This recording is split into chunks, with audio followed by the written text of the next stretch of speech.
Subscribe for more stories like this. I never thought I'd be the kind of man who stands quietly while someone disrespects him. Especially not at a place where my wife was supposed to be proud to introduce me. But that night at her company's winter party, I learned that silence sometimes holds more power than shouting back. My name is Mark, 46, married 11 years to Emily. She works in marketing, sharp, ambitious, always dressed like she's walking into a boardroom even when she's going to buy groceries. I used to love that about her, the confidence, the walk like she owns every room. Lately, though, that room rarely included me. She said it was work season, late meetings, new clients, dinners she just had to attend. I believed her. Maybe I wanted to believe her. We had grown distant, but I blamed stress, deadlines, adult life. You know, the usual excuses men give themselves so they don't have to admit the truth. The night of the party, she insisted I come. It'll look good if you're there. Plus, you should meet my team, she said, rushing around the bedroom, earrings, perfume, the red dress she never wears for me. I complimented her. She barely looked up. The drive there was quiet, radio filling the gaps we no longer knew how to bridge. When we arrived, the place was packed. Lights hanging from the ceiling, music low, too many people laughing too loudly. Emily walked 2 steps ahead of me, waving, hugging coworkers, like she was the host. I felt like an accessory, the plus one who smiles and nods. But I told myself it was fine. It was her world, I was just supporting her. Then we reached her boss, Daniel. Tall, expensive suit, the type of grin that never reaches the eyes. She introduced me. This is Mark, But he cut her off, clapped me on the shoulder and said loud enough for the nearest table to hear, "Ah, the driver. Good to finally meet you. Park the car out front." Yeah. A few people chuckled, not cruelly, but enough. Emily laughed too, not the nervous kind, the kind that agrees. In that moment, something cold sat in my stomach. I wasn't her husband. I was background noise. I forced a polite smile, shook his hand. I could have corrected him, but instead I said nothing. My father used to say, "A man who speaks too fast shows his weakness. A man who waits sees everything." That night, I chose to wait. Emily drifted off with Daniel to greet clients. I wandered, had a drink, made small talk with the few spouses who seemed equally out of place. I watched her from across the room, her hand on his arm when she laughed, the way he leaned in too close. They disappeared for a while.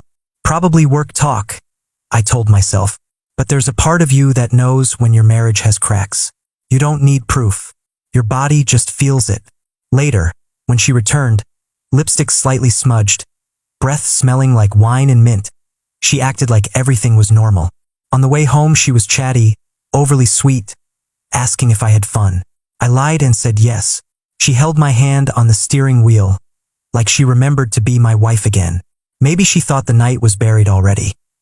But the next morning, at 8:12 a.m., I received an email from HR Friendly Tone, marked as incident recording attached, party security. My hands shook opening it. The footage was from a hallway camera. Emily and Daniel laughing, her back against the wall. He kissed her. She didn't push him away. She pulled him in. That cold feeling from last night turned into something sharp and steady. I didn't reply. I didn't confront her. Not then. She was in the kitchen making coffee, humming like someone with a clean conscience.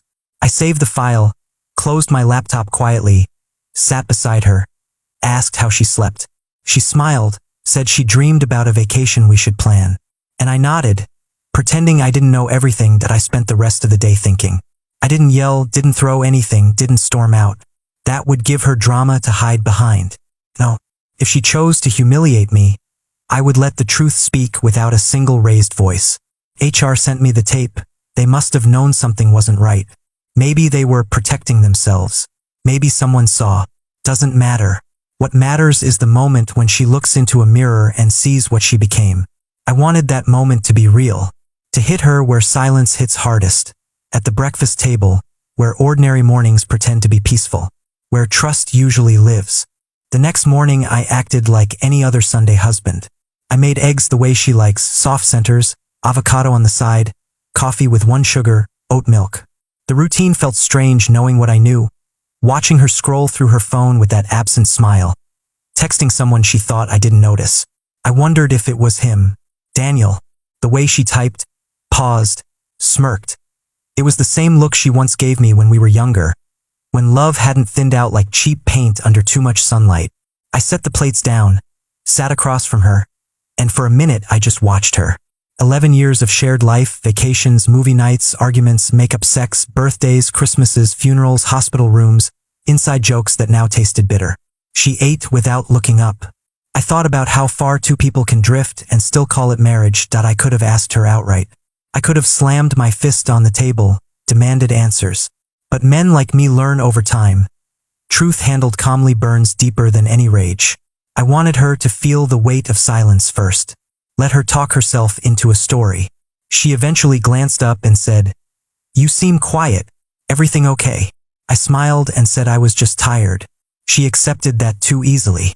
Guilty people rarely dig when the ground feels fragile. Later she showered, blow-dried her hair like we were going somewhere, put on makeup, casual but intentional. She said she needed to grab a few things at the office because of a presentation Monday. If I didn't know what I knew, maybe I'd believe her. But once you see betrayal, you start noticing patterns you ignored before. Her perfume wasn't the usual soft vanilla. It was bold, something new, something you wear for someone you want to impress. When she left, I opened the email again, watching that hallway footage more times than I want to admit. The way he touched her waist like he'd done it before. The way she tilted her head, smiling up at him. It wasn't a drunken mistake. It was familiar, practiced. My jaw tightened, but my hands stayed steady. I forwarded the video to a secure folder, backed it up twice. Evidence. Not for revenge, but for clarity. I spent years being patient, supportive, trusting. But trust is not blindness. When she returned 2 hours later, she brought takeout like peace offerings, talking about how we should try that new cabin rental in the mountains. I watched her act normal, and something inside me detached. Love doesn't vanish in one moment. It erodes. And mine was dissolving quietly, like sugar in black coffee. That night she fell asleep quickly, lying beside me like a stranger who borrowed my last name. I stared at the ceiling for hours thinking about everything. The kids we never had, the plans we shelved, the man her boss assumed I was. Driver. That word kept echoing. The arrogance, the disrespect. It wasn't just cheating. It was humiliation. She let another man treat me like help, and she laughed. I turned my head, watching her breathe. I remembered when that sound soothed me. Now it only reminded me of how easily someone can destroy a good thing without even noticing. Monday morning came like a slow tide, heavy and inevitable. She dressed elegantly for work, kissed my cheek like muscle memory, not affection. I said I might stop by the office later. She paused for a second, asked if everything was okay. I said of course. Why wouldn't it be? She left with that same red coat she wore at the party. I sat at the kitchen table with my laptop open, watching the cursor blink like a heartbeat. I composed a short email to HR. Thank you for the video. My wife and her boss appear to be involved. For transparency, I think the appropriate departments should be aware. I will not escalate formally if we handle this professionally. I attached the clip. My tone was calm, polite, almost friendly. Minutes later, I got a reply. We will address it. Discretion assured. Would you like us to schedule a meeting? I said yes. But something stopped me from marching in there and exploding everything. Instead, I asked them to prepare the video for internal review, and if possible, play it privately for Emily before anyone else. They agreed surprisingly quickly. Maybe Daniel wasn't as well liked as he thought. Maybe others had suspicions. I didn't care. I only wanted her to face herself, to look at what she did without the cushion of excuses.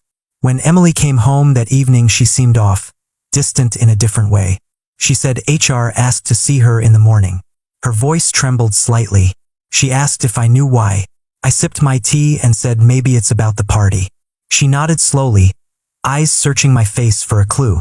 I offered none. A tea dinner she barely ate. She kept glancing at me like she expected confrontation, but I stayed composed. Calmness terrified her more than shouting ever could. She asked if she had done something wrong. I looked at her and saw the woman I loved and the woman who betrayed me share the same face. I told her we'd talk after her meeting tomorrow. That night, neither of us slept well. She turned away from me on the bed, tension like a third presence in the room. Around 3 a.m. she whispered, "Mark, Do you think I'm a good wife? The question pierced me. I wanted to scream the truth. Instead I said, "We'll talk tomorrow." She cried quietly, thinking I couldn't hear. I stared into the dark, feeling strangely calm, like a man who finally accepts the storm he's been smelling for months. The next morning she left early, makeup done but eyes swollen. I watched her drive away and felt nothing. No rage, no heartbreak, just clarity. At 10 a.m. HR called me and asked if I wanted to come in. I said no, I had another plan. Quieter one. One that would unfold not in an office but in our own kitchen, over breakfast, where she once promised to love me until death. I set the laptop on the table, opened the video, pressed pause right at the moment Daniel leaned in to kiss her. The screen froze on her smile, the one I hadn't seen directed at me for months. I waited for the sound of her keys, for the moment she walked through the door unaware of what was waiting. My heart wasn't racing. It was steady, like a man who finally knows his worth. When the front door finally opened, it was just afternoon. Emily stepped inside slowly, like someone walking into a room they weren't sure they belonged in anymore. Her eyes were red, makeup smudged slightly, as if she'd either cried or wiped away tears in the car. She froze the moment she saw the laptop on the kitchen table. It wasn't hidden. It was waiting for her, bright screen glowing against the quiet of our home. She glanced at me, standing by the counter pouring coffee like this was any ordinary day. "Mark?" she whispered, voice small. "Did you know?" I didn't answer. Instead I slid a second mug her way, the one with her name printed on it, the one I bought her on our 5th anniversary trip. She didn't touch it. Her hands were trembling. She moved closer, step by step, eyes locked on the paused video. Her breath hitched when she recognized the hallway, the red dress, the way her own face leaned upward toward Daniel's. Before she could speak, I pressed play. No comments, no accusations, just truth in raw pixels. The sound filled the kitchen. Muted party music, their laughter, Daniel's voice saying something I'd heard too many times in my head. "No one needs to know. He's just the driver anyway." Then the kiss. Slow at first, then deeper, her hands on his chest. She gasped, "Mark, please." But I held up my hand, not to silence her, to let the silence finish the sentence she'd never confess. When the video ended, she sank into the nearest chair, head in her hands. I watched her shoulders shake, the woman I once knew shrinking under the weight of her own choices. Part of me expected anger, excuses, blame. But instead she whispered, "I ruined us, didn't I? No drama, no performance, just a broken truth." I sat down across from her and finally spoke, calm as steady rain. "You humiliated me," I said. "Not just by cheating, by letting them laugh at me, by laughing with them." She sobbed harder, trying to speak but failing. I didn't raise my voice. I didn't need to. Sometimes the quiet truth is sharper than any scream. She reached for my hand across the table, but I pulled mine back. The gesture hit her like a physical blow. "I made a mistake," she managed, choking on the words. "It didn't mean anything." I looked at her carefully, letting the silence stretch. "It meant enough to risk everything," I said. "You wanted attention. You wanted to feel admired. And you let another man call me your driver." She shook her head, hair sticking to her wet cheeks. "I was drunk. It was stupid. I thought it was harmless flirting." I leaned forward, voice low. "There's nothing harmless about betrayal." She tried to defend herself, but every sentence collapsed before leaving her mouth that I told her HR already knew. Her face went pale like a ghost touched her spine. They know?" she stammered. I nodded. "They contacted me first. They sent the footage." She gripped the edge of the chair like she might fall. "Daniel, what's going to happen?" That question told me everything. She wasn't worried about me, not in that moment. She was scared of consequences, of the world outside our house seeing the truth she hid. I took a breath, steadying myself. "Whatever happens, happens. I'm not covering for you. Not anymore." She wiped her face with trembling fingers, staring at the laptop like it was a mirror showing someone she didn't recognize. That night we spoke for hours, or rather, she spoke and I listened. She apologized, begged, explained, promised. The usual words people say when they're caught. But apologies are currency that only work when trust still exists to receive them. Mine was gone, hollowed out. She asked if we could fix us, if I still loved her. I answered honestly, I loved who you were. I don't know who you are now. She broke again and I felt no satisfaction in it. I didn't want revenge through pain. I only wanted truth laid bare. She slept on the couch that night, wrapped in a blanket like a penitent child. I lay in our bed alone, the silence beside me louder than any fight could have been. Morning came gray and heavy. Emily didn't dress for work. She sat at the table with swollen eyes, waiting for me to decide the future of our marriage. I made coffee in silence, placed it in front of her, then sat down. There's a meeting at HR today, I said. They want both of us present. She nodded weakly. She asked if I would speak on her behalf. I told her no. I wasn't her shield anymore. She stared at me for a long time, and in that look I saw realization. She had always counted on my softness, my patience, my loyalty. She never thought it would run out. When we arrived at her office, employees moved like whispers around us. HR led us into a private conference room. Daniel was already there, trying to look composed, but I saw the crack in his confidence. He nodded at me, forced a smile meant to seem casual. Rough morning, huh? He said with a smirk, as if he could charm his way out of this. I replied with a calmness that surprised even me. You called me driver, I said quietly. His face changed, a flicker of discomfort, maybe shame, maybe confusion that I wasn't yelling. He started explaining how it was a joke, how he meant no disrespect. I listened, unblinking. Then HR played the video again. His smile vanished. Emily couldn't look up.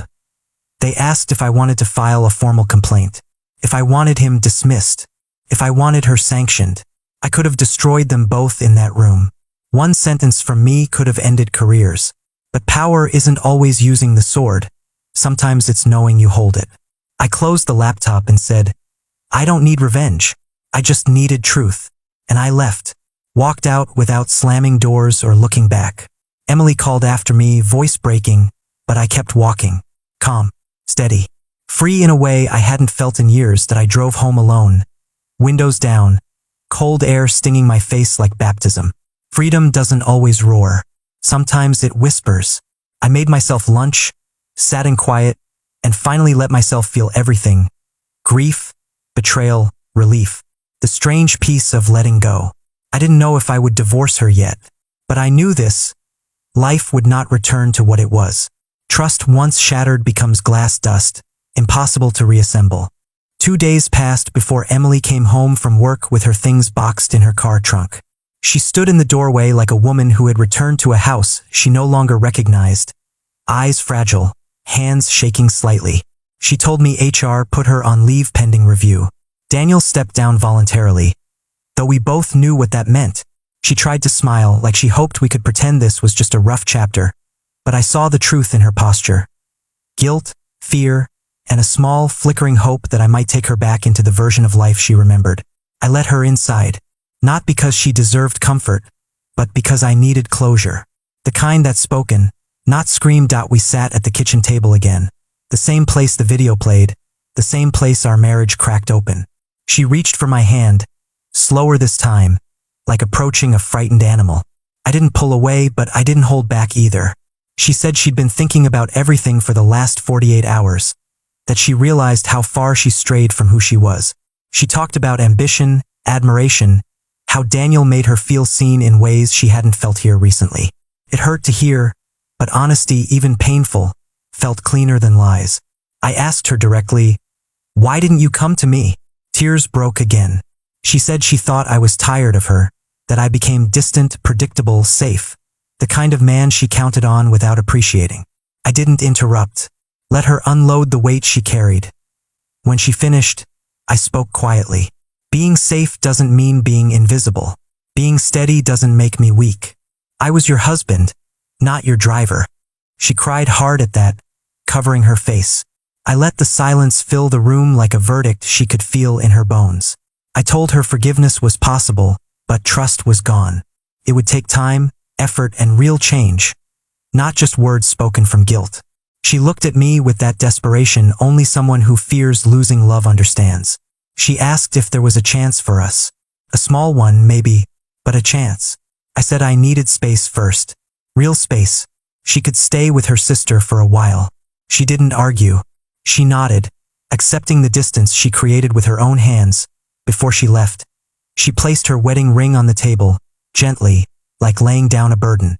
"Hold it for me," she whispered. "If you ever want me back, you know where to find me." I didn't promise anything. I walked her to the door. She hugged me, hesitant, trembling, and this time I didn't hug back fully. Not out of cruelty, but because something in me had changed. She stepped outside, turned one last time as if hoping I'd stop her, but I didn't. She walked to her car, eyes glistening, and drove away. The house felt heavy when the engine faded down the street. Quiet everywhere, but not the suffocating kind. The kind that feels like fresh snow, cold, but clean. A week passed. I focused on myself, work, gym, long walks without explanations. I slept better, ate better. I rediscovered parts of my own life I'd forgotten under the noise of trying to keep a dying marriage alive. Emily called twice, then once more. I answered each time, but briefly. Calm, respectful, distant. She asked how I was. I said I was healing. She said she missed me. I told her missing is easy when something is gone. Keeping it while you have it, that's the real work. She cried again softly over the phone, but this time I didn't feel responsible for her tears. They were hers to carry.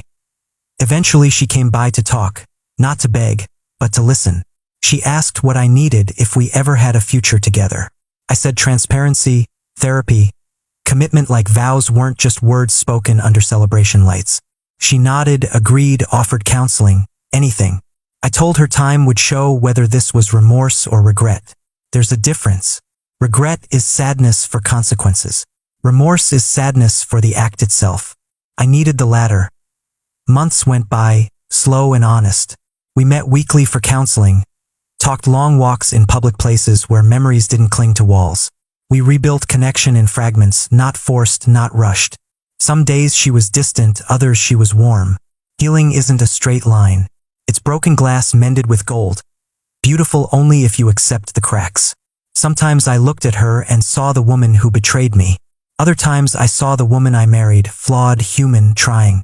The truth is, betrayal changes you. It makes you evaluate love not as a feeling but as a choice renewed daily. One quiet morning, nearly 6 months after the party, Emily came over for breakfast. Just like that first day after I saw the video. Same table, same mugs, but different people sitting behind them. We ate in calm silence.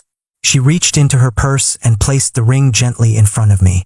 "If you don't want it anymore," she said, "I will understand." I held it between my fingers, noticed the small scratch on the inner edge from years of wear. A reminder, a history. I looked at her, eyes clear this time. Not desperate, not crushed. Just waiting with hope that didn't demand that. I didn't tell her yes. I didn't tell her no. I put the ring in my pocket, not as a promise but as a maybe. A future not decided by emotion, but by effort. We finished breakfast, walked outside together. The world felt wide and possible.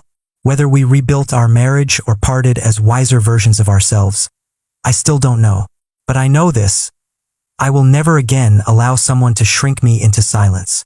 If love returns, it will meet a man who knows his worth. And if it doesn't, I walk forward unbroken. Because sometimes the most powerful revenge is peace. The kind that doesn't need to destroy, only to let go. The kind where you stand tall, calm, steady, and watch the past fade like a bad dream finally losing its grip. Whatever happens next, it will be my choice. Not forced by betrayal, but forged by clarity. Because silence may sting, but truth spoken without a tremor changes everything. Subscribe for more stories like this.